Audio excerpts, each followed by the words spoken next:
Hello everyone, welcome to my channel.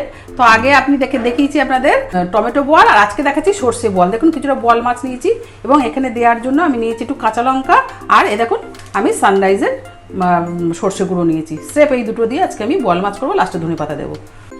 দেখুন এবার আমি কড়াই কিছুটা তেল দিয়েছি, এবার আমি বল মাছগুলোকে ভেজে নেবো। তবে যারা নতুন রান্না করতো তাদের জন্য বলি, বল মাছ যখন তোমরা ধুয়ে রাখবে তখন এটার মধ্যে নয় তেল মাখিয়ে রাখবে, নাহলে আটা মাখিয়ে রাখবে। বল মাছ কিন্তু খুব ফাটে। দেখুন আমার মাছ ভাজা হয়ে গেছে, এই যে মাছটা।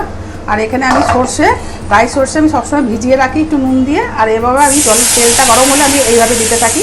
দেখুন সম্পূর্ণ খোলাটা বাইরে, এটা 8 থেকে 80 সকলেই খেতে পারবে, শরীরে কোনো রকম কোনো ক্ষতি করবে না। এবার এটা ফোটার সময় আমি এখানে দেখুন রেখেছি কাঁচা লঙ্কা দিয়ে করব নুন হলুদ, এটাকেও আমি দিয়ে দিলাম, দিয়ে একটু হালকা করে ফোটাবো। হালকা করে ফোটাবার পর আমি মাছটাকে দিয়ে দেবো। দেখুন আমার সর্ষের ঝোলটা টকবক করে ফুটছে। এরপর আমি এর মধ্যে বল মাছগুলো দিলাম।